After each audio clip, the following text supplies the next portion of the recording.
Hello student, आप लोगों के सामने जो शून्य कोटि की अपक्रिया के लिए समाकलित वेग समीकरण है, बड़ा इंटरेस्टिंग टॉपिक है। आज मैं इसको आप लोगों के सामने समाकलित वेग समीकरण को करवाऊंगा जो परीक्षा के दृष्टि से बहुत ही इंपॉर्टेंट है। तो स्वागत है आप लोगों का मेरे यूट्यूब चैनल शुभम लेक्चरर में। मैं नरेश सर आप लोगों को यह अपक्रिया समाकलन वेग समीकरण कैसे किया जाता है इसके बारे में बताएंगे। तो आप लोग कॉपी और पेन लेकर बैठ जाइए, हमारे साथ साथ रिएक्शन को दोहराते चलिए। ओके स्टूडेंट, तो शुरू करते हैं हम शून्य कोटि की अपक्रिया के बारे में। जैसे अगले वीडियो में आपको बताया गया था कि शून्य कोटि की अपक्रिया क्या होती है, शून्य कोटि की अपक्रिया का रिएक्शन हमने दिखा दिया था। जैसे फॉर एग्जांपल में शून्य कोटि की अपक्रिया को हमने लिया था, क्या लिया था, H2 देख लीजिएगा एक बार, H2 प्लस Cl2, ठीक, क्या लिया था, H2 plus Cl2 gas form, ठीक, प्रकाश की उपस्थिति में, ये hν, और जल की सतह पर प्रकाश की उपस्थिति में यह अपक्रिया होती है। तो क्या होती है, 2HCl। ओके स्टूडेंट, क्या होती है, ये हमारी शून्य कोटि की अपक्रिया है। अब हम इसके समाकलित वेग समीकरण के बारे में पढ़ेंगे। कल वेग स्थिरांक भी हो गया था, ठीक। अब ये क्या होता है, ये आगे देखते हैं हम। इसमें H2Cl2 गैस फॉर्म में होता है और प्रकाश की उपस्थिति में 2HCl बनता है। तो ये इसके सांद्रण पर, किसके, अभिकारक के सांद्रता पर क्या होता है, निर्भर नहीं करता है, ये शून्य घात के समानुपाती होता है, ठीक। अब हम इसके समाकलित शून्य कोटि की अपक्रिया के लिए समाकलित वेग समीकरण के बारे में आप लोगों को बताएंगे, ठीक। अब हम देखते हैं शून्य कोटि की अपक्रिया के लिए समाकलित वेग समीकरण। ओके, ध्यान से देखिएगा। पहला हम लेते हैं, मान लीजिए, माना कोई अपक्रिया, क्या है, एक अपक्रिया ले लेते हैं, माना कोई अपक्रिया,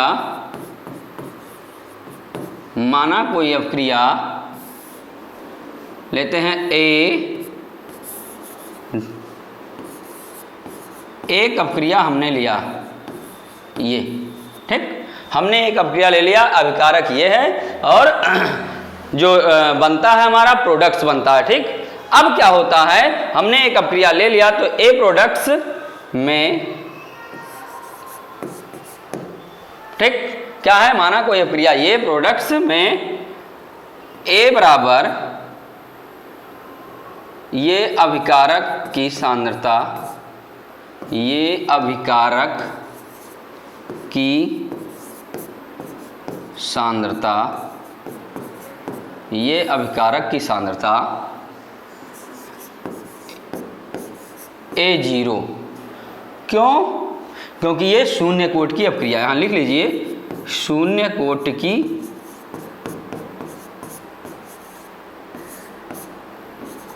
अपक्रिया है,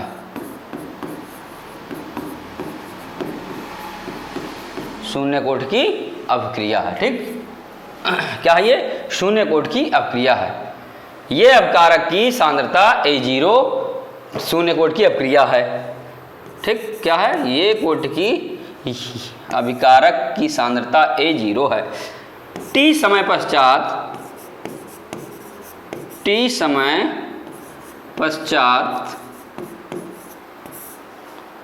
अभिकारक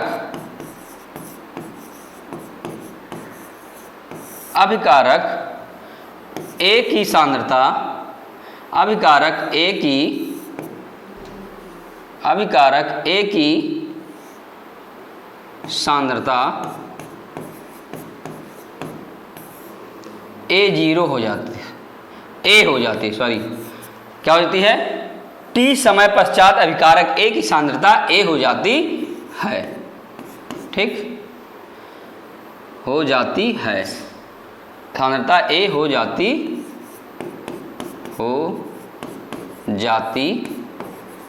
है। ओके स्टूडेंट, देखते रहिएगा। क्या है, कोई हमने अपक्रिया लिया, ठीक, ये अपक्रिया आपके सामने है, ये देख लीजिए, ये अपक्रिया है में ये अपकारक की सांद्रता A0, क्योंकि ये शून्य कोट की अपक्रिया है। ठीक, अब है t समय के बाद, क्या है ये t है, t समय के बाद अभिकारक ये की जो सांद्रता है A हो जाती है। तब देखिएगा क्या है, तब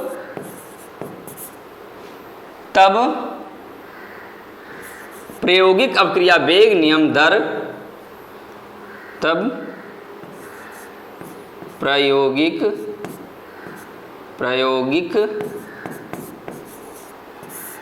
अभिक्रिया वेग, प्रायोगिक अपक्रिया वेग दर बराबर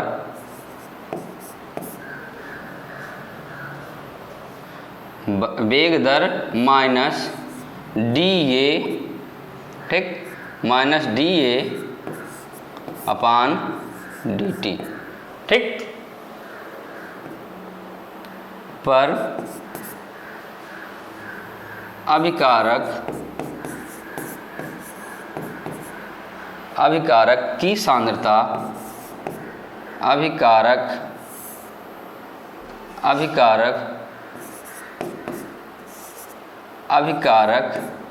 की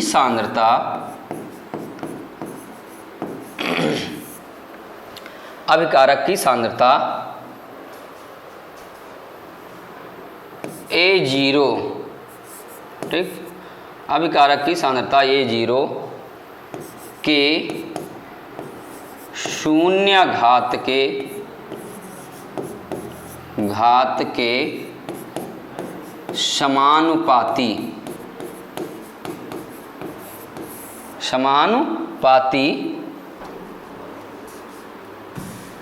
समानुपाती होता है, समानुपाती होती है। ओके, देख लीजिएगा शून्य कोट की अपक्रिया के लिए समाकलित वेग समीकरण। ठीक, माना कोई अपक्रिया हमने ले लिया ये और प्रोडक्ट्स बन गया हमारा। अभी हमने शून्य कोट की अपक्रिया को दिखाया भी था। में A अभिकारक की सांद्रता A0 शून्य कोट की अपक्रिया है, इसलिए अगर t समय के बाद अभिकारक A की सांद्रता A हो जाती है तब प्रायोगिक अपक्रिया वेग दर नियम के अनुसार, ठीक, माइनस DA, क्या है ये माइनस है, देख लीजिएगा ध्यान से, क्या है माइनस DA अपान DT पर अभिकारक A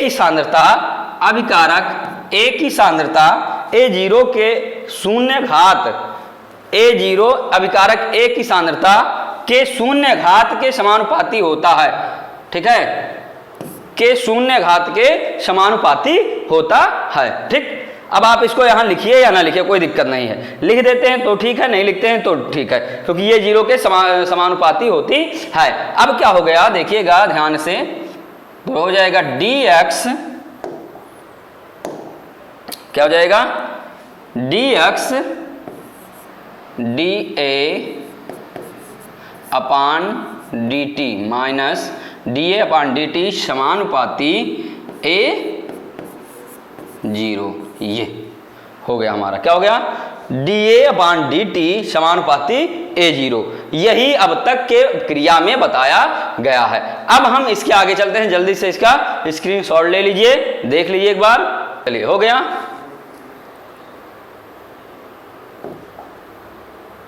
अब क्या हो गया हमारा, आया देखिएगा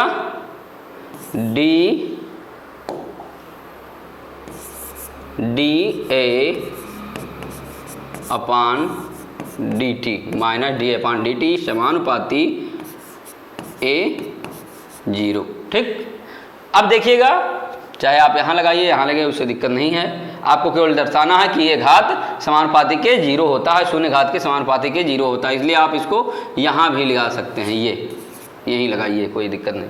अब क्या हो जाएगा माइनस DA अपान DT इक्वल KA, ठीक, 0।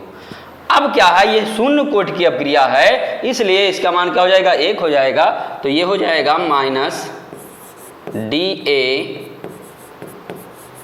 अपान डी टी बराबर के। ठीक, इतनी बात समझ में आई। क्या हो जाएगा, D A upon D T equal के। ओके स्टूडेंट, अब देखते हैं हम क्या देखते हैं।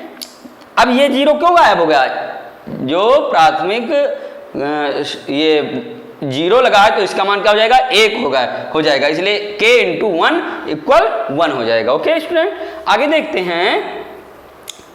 अब क्या हो जाएगा, minus D A upon minus D A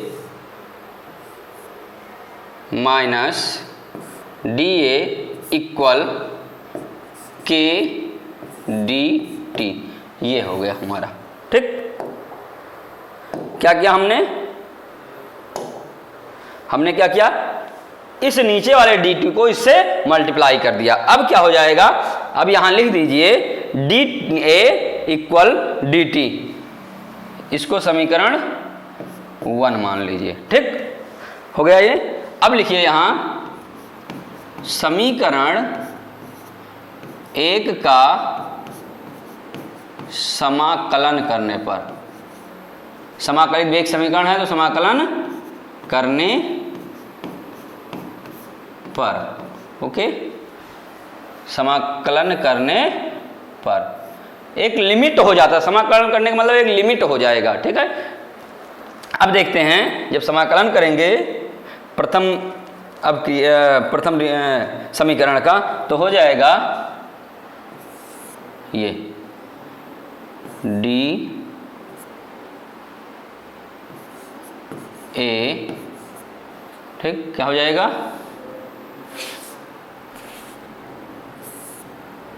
minus D A,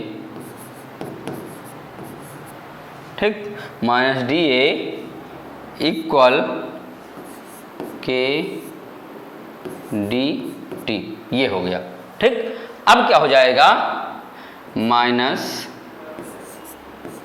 A equal के टी प्लस आई आ गया। अब हमारा आई क्या है, समाकलित वेग स्थिरांक, इसे क्या बोलेंगे, आई को समाकलित वेग स्थिरांक, क्या बोलेंगे आई को, समाकलित वेग स्थिरांक, क्या बोलेंगे, समाकलित वेग स्थिरांक। क्या है ये, यहां देखिएगा, समाकलित, क्या है, समाकलित वेग स्थिरांक। ठीक, समाकलित वेग स्थिरांक क्या है, आई आ गया। जब समाकलन हमने किया तो यह रिएक्शन हमारे सामने आ गया, माइनस ये इक्वल के टी प्लस आई। ओके स्टूडेंट, यहां तक समझ में आया, कोई दिक्कत नहीं होनी चाहिए। ठीक, आगे देखिएगा। अब क्या हो जाएगा, ये माइनस यदि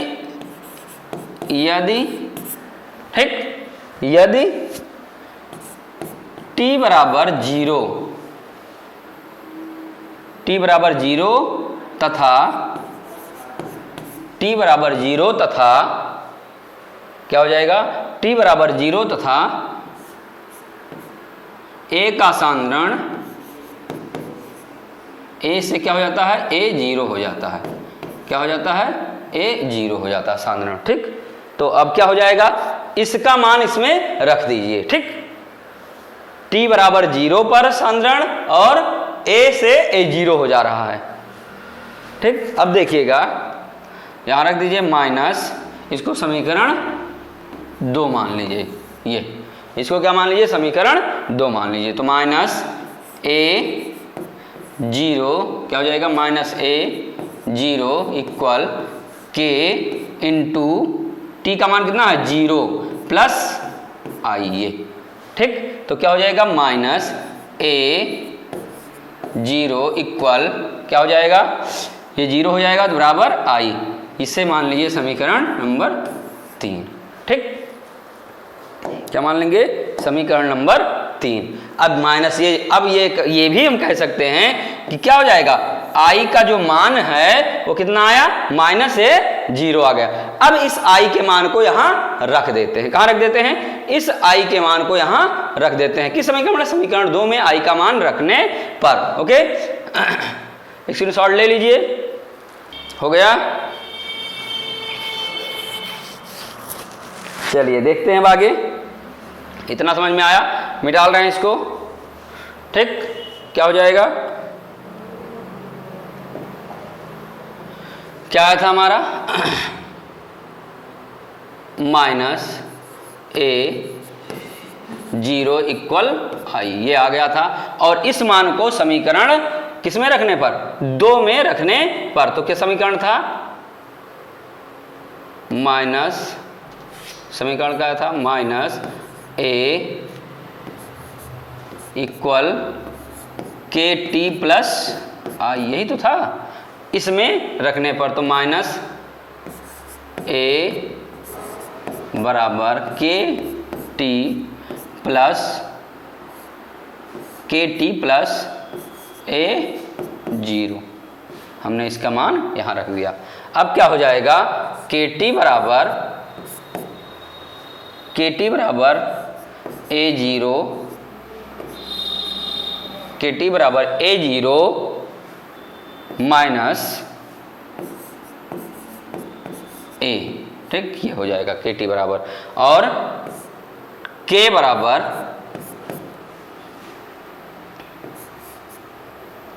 ए 0 माइनस ए।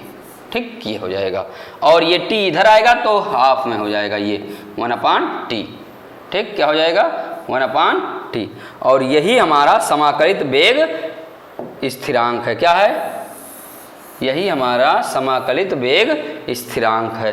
कि शून्य कोटि की अभिक्रिया के लिए लिख दे रहे हैं यहाँ, शून्य कोटि की अभिक्रिया के लिए, शून्य कोटि की अभिक्रिया के लिए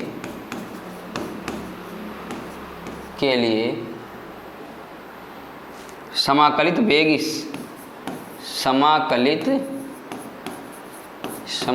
वेग समीकरण है। प्रायोगिक लिख दीजिए या फिर ना लिखिए, कोई दिक्कत नहीं। समाकलित वेग समीकरण है, यही लिख दीजिए, समीकरण है। ओके स्टूडेंट, तो हो गया। शून्य कोटि की अभिक्रिया के लिए समाकलित वेग समीकरण क्या हो जाएगा? ये 1/t, ठीक, ए 0 माइनस ए, ये समाकलित वेग समीकरण है। किसके? शून्य कोटि की अभिक्रिया के लिए। ले लीजिए स्क्रीनशॉट, इसका भी हो गया। अब आगे देखते हैं। ठीक, क्या है? अब आगे देखते हैं, इसको मिटा ले दे रहे हैं। ये देखिएगा, नेक्स्ट जो टॉपिक है हमारा, हमने कहा था कल अभिक्रिया की कोटि पढ़ाई गई थी। ठीक, क्या पढ़ाई गई थी? हमने कहा था अभिक्रिया की जो कोटि पढ़ाई गई थी आपको, उसमें शून्य कोटि की अभिक्रिया के हमारा बारे में बताया गया था। यह क्या होता है? सांद्रण पर निर्भर नहीं करता है, ताप पर निर्भर नहीं करता। शून्य कोटि की अभिक्रिया में क्या होता है? ये कोई भी रिएक्शन है तो वो ना तो ताप पर निर्भर करता है, ना अभिकारक के सांद्रण पर निर्भर करता है। ये हमारी शून्य कोटि की अभिक्रिया होती है। अब दूसरा जो आता है हमारा, आपके सामने दिया गया है, क्या दिया गया है? प्रथम कोटि की अभिक्रियाएं। क्या दिया गया है? प्रथम कोटि की अभिक्रियाएं दिया गया है। ठीक, तो क्या है? वह अभिक्रियाएं जिनमें अभिक्रिया का वेग अभिकारक अणुओं की सांद्रता के गुणनफल के प्रथम घात के समानुपाती होता है। ठीक, ध्यान से सुनिएगा, क्या है? ये दिया गया है, अभिकारक अणुओं की जो सांद्रता होती है वो क्या है? गुणनफल की प्रथम घात के समानुपाती होती है। किसके समानुपाती होती है? प्रथम घात के समानुपाती होती है। तो प्रथम कोटि की जो अभिक्रियाएं हैं वो कहलाती हैं। इन अभिक्रियाओं का वेग केवल एक अभिकारक अणु की एकल घात की सांद्रता पर निर्भर करता है। क्या होता है? अभिकारक अणु की जो एकल घात है उसी के ऊपर निर्भर करती है इसकी सांद्रता। तो देखते हैं हम कैसे सांद्रता निर्भर करती है। फॉर एग्जाम्पल हम लेते हैं, यहाँ क्या लेते हैं? For example. ओके,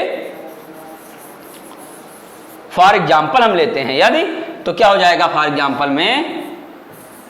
ये फॉर एग्जाम्पल यदि हम लेते हैं, मान लीजिए कोई, हम एक एग्जाम्पल आपके सामने रख रहे हैं, C2H5Cl एथिल एथिल क्लोराइड। ठीक, क्या हो जाएगा? Ethyl chloride. जब एथिल क्लोराइड का विघटन होता है, प्रोडक्ट का निर्माण होना होता है, ठीक है, तो क्या हो जाता है? C2H4 plus HCl। ठीक, अब क्या हुआ यहां इसके एक घात के समानुपाती, ठीक, जो अभिकारक है इसके क्या हो गया? एक घात के समानुपाती होगा। ठीक, लिखा है यहां देख लीजिए, अणुओं की सांद्रता के गुणनफल की जो सांद्रता है इसका गुणनफल उसके प्रथम घात के समानुपाती होगा। तो प्रायोगिक नियम दर के अनुसार, प्रायोगिक नियम दर के, प्रायोगिक नियम दर ही केवल लिखते हैं, क्या लिखेंगे? प्रायोगिक नियम दर बराबर क्या हो जाएगा? C2 के, हमने पहले ही कह दिया है, अगर आप बराबर लगाते हैं तो K जरूर आएगा, K स्थिरांक है तो K लिखिएगा जरूर, इसको भूलिएगा मत। C2H क्या हो जाएगा? C2H5Cl के प्रथम घात के समानुपाती है। अब आप इसको यहां लगाइए या ना लगाइए कोई दिक्कत नहीं, आप ऐसे भी लिख सकते हैं। ये हमारा हो गया प्रथम कोटि की अभिक्रिया। क्या हो गया? प्रथम कोटि की अभिक्रिया ये हो जाता है। ओके स्टूडेंट, अब आगे देखते हैं, एक एग्जांपल और लेते हैं, स्क्रीनशॉट ले लीजिए। हो गया? चलिए नेक्स्ट हम लेते हैं, एक एग्जांपल और ले रहे हैं, N2O5। क्या ले रहे हैं? N2O5। ठीक, क्या हो जाएगा? N2O5 हो जाएगा NO2 प्लस हाफ O2। ठीक, क्या हो जाएगा? NO2 plus half O2, 2NO2 plus half O2। ठीक, ये हो जाएगा हमारा। अब इसका प्रायोगिक जो वेग नियम है, प्रायोगिक क्या हो जाएगा? प्रायोगिक वेग नियम दर बराबर क्या हो जाएगा? दर बराबर ये हो जाएगा K N2O5, ठीक, इसकी घात 1। किसकी घात? अभिकारक की सांद्रता की घात 1 के समानुपाती होता है। ठीक, तो क्या हो जाएगा? K N2O5। ये हो गया, इतनी बात समझ में आई? हो गया। अब अगर कहा जाए कि इसकी अभिक्रिया कोट क्या होगी, तो अभिक्रिया कोट जाहिर सी बात है क्या होगी? जो जितनी जिसकी सांद्रता होती है वही अभिक्रिया की कोटि होती है। तो अभिक्रिया की कोट इक्वल क्या हो जाएगा? 1 हो जाएगा। ये क्या हो जाएगा? अभिक्रिया की कोट इक्वल 1 हो जाएगा। क्या हो जाएगा? अभिक्रिया की कोट इक्वल 1। ये ठीक हो गया। नेक्स्ट हम देखते हैं ये, ठीक, नेक्स्ट हम देखते हैं एक और ले लेते हैं एग्जाम्पल। मान लीजिए H2O2, ठीक, तो क्या हो जाएगा? 2H2O प्लस हाफ O2, ठीक। ये अब इसका हम प्रायोगिक वेग दर नियम दर बराबर प्रायोगिक वेग दर नियम वेग दर प्रायोगिक वेग दर बराबर K H2O2 की घात 1, ठीक। और ये हो जाएगा हमारा, यदि अब अभिक्रिया की कोट लिखेंगे तो अभिक्रिया की कोटि बराबर अभिक्रिया की कोटि बराबर 1। तो ये हो जाएगी प्रथम कोटि की अभिक्रिया। क्या हो जाएगी? प्रथम कोटि की अभिक्रिया। इसे हम अभिक्रिया की कोटि 1 आया तो ये क्या हो जाएगी हमारी प्रथम कोटि की अभिक्रिया। क्या हो जाएगी? प्रथम कोटि की अभिक्रिया। कुछ है नहीं स्टूडेंट इसमें। आप अगर इत्मीनान से कंसंट्रेट होकर बैठते हैं, कापी पेन लेकर बैठते हैं और इसको हमारे साथ साथ लिखते चलते हैं, ठीक है, रिवीजन करते चलते हैं, तो आराम से आ जाएगा। कोई बड़ी बात नहीं है। क्योंकि कुछ स्टूडेंट इससे डरते हैं, इससे भागते हैं कि अरे समाकलन आ गया है, अभिक्रिया की कोट आ गई है, तो सब आप माइंड में लाइए ही मत। आप केवल बैठकर 3-4 बार लगाइए, 3-4 बार इसका स्टडी करिए और लगाइए, बार बार इसको देखिए। ठीक, अभी ये अपक्रिया ऑटोमेटिक आपके दिमाग में फिट हो जाएगी और फिर कभी भूलने का नाम नहीं लेगी। ठीक, तो शून्य कोट की अपक्रिया हो गया हमारा, प्रथम कोट की अपक्रियाएं हो गई। अब आगे देखते हैं क्या है। ठीक, नेक्स्ट हमारा छदम प्रथम कोट की अवक्रिया। ठीक, क्या है? छदम प्रथम कोट की अवक्रिया। एक चीज में मैं बता देना चाहता हूं आपको। ठीक, क्या है? पहले देख लीजिए इसको, फिर बताते हैं आपको। ऐसी अपक्रियाएं जो वास्तव में प्रथम कोट की नहीं होती हैं। क्या होती हैं? प्रथम कोट की होती तो नहीं है, लेकिन परिस्थितियों के परिवर्तन के कारण प्रथम कोट की प्रतीत होती हैं। कुछ ऐसी कंडीशन क्रिएट हो जाता है, कुछ ऐसी परिस्थिति उत्पन्न हो जाती है जिसके कारण वो हमें लगता है कि ये प्रथम कोट की अपक्रिया है। उन्हें हम छदम प्रथम कोट की अपक्रिया के नाम से जानते हैं। ठीक, दो अभिकारकों के बीच अभिक्रियकों के बीच ऐसी किसी अभिक्रिया में से एक अभिक्रिया जो अधिक मात्रा में उपस्थित हो उस पर विचार नहीं करते हैं। ठीक है, जैसे मान लीजिए अभी कोई एग्जाम्पल हम ले रहे हैं, सुक्रोज पर अगर जल की अधिकता करते हैं तो लगता है कि यह प्रथम कोट की अपक्रिया है, लेकिन वो प्रथम कोट की अपक्रिया नहीं होती, उसे छदम कोट की अपक्रिया बोलते हैं। देखिएगा कैसे। नेक्स्ट हम देखते हैं है क्या तब। ये शर्करा का प्रतिलोमन। ठीक, क्या दिया गया है? इसी में दिया गया है, इसी में आप जान लीजिए क्या दिया गया है। शर्करा का प्रतिलोमन। ठीक, इसे हम छदम प्रथम कोट की अपक्रिया के नाम से जानेंगे। कैसे जानेंगे?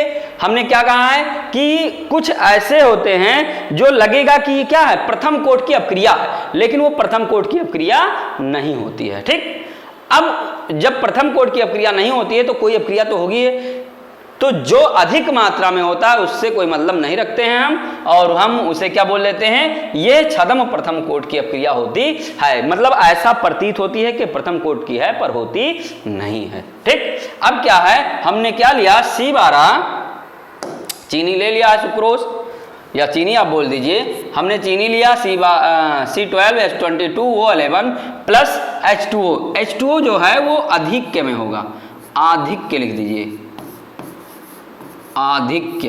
क्या लिखेंगे? आधिक्य में। तो ये हमारा क्या बनता है, ग्लूकोज और फ्रक्टोज। क्या बनेगा? ग्लूकोज और फ्रक्टोज। क्या बनेगा? ग्लूकोज और फ्रक्टोज। ये यहाँ रहेगा C12। ठीक, C12O6 फ्रक्टोज। ये ठीक, क्या हो जाएगा?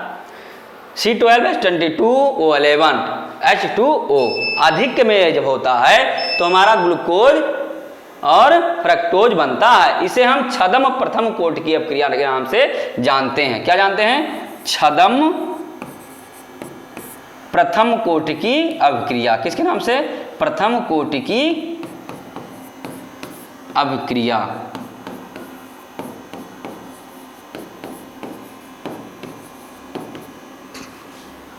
छदम प्रथम कोट की अपक्रिया होती है। ठीक, क्या होती है? छदम प्रथम कोट की अपक्रिया होती है। देख लीजिए